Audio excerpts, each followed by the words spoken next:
I have somehow learned that there is a particular loan relating to food that you took.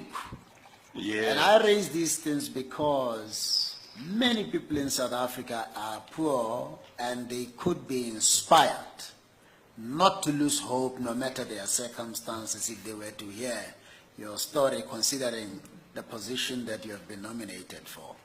Tell us about that loan. Thank you, Chief Justice. When I finished matric, I was quite confident that I would get what used to be called then exemption, and therefore would qualify to go into university. I didn't think I would have a problem with getting that, and I was confident that I was going to get a bursary too. But my problem was that at home, the situation was quite bad. My mother had stopped working 2 years before my matric.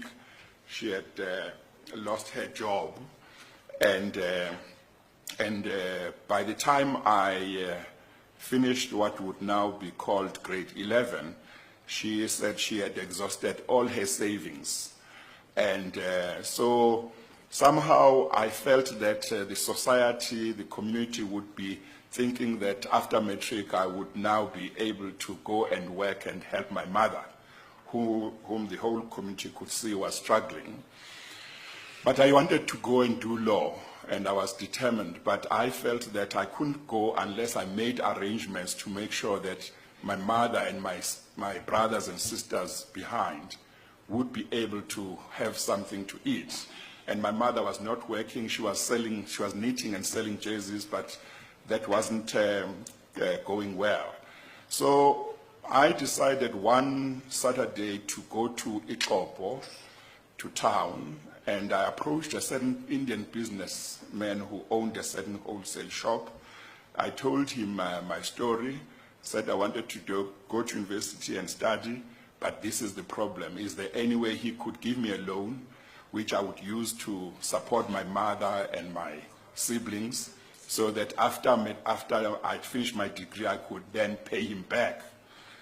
Very interestingly, that man didn't even ask me many questions. He said, okay, I can help you, but I can't give you money. I'll give you a voucher, which you must give to your mom.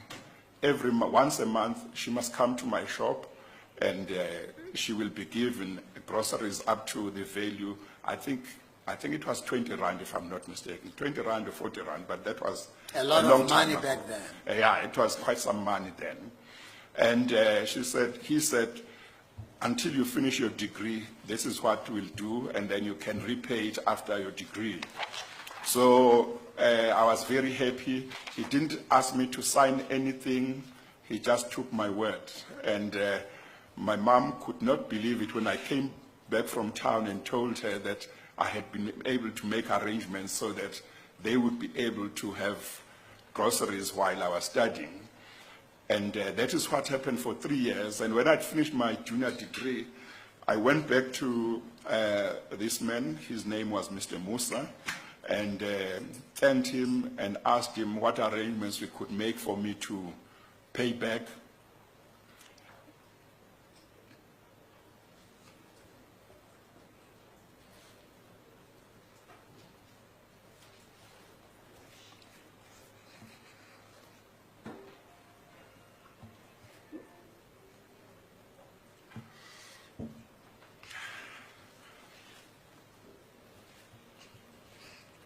Sorry, Chief Justice.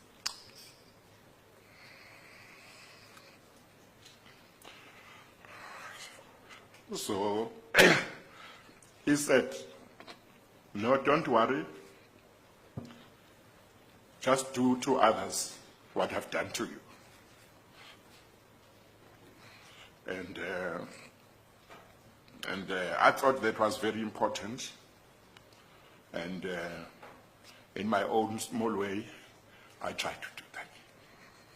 Until now? Yes, Chief Justice. Now,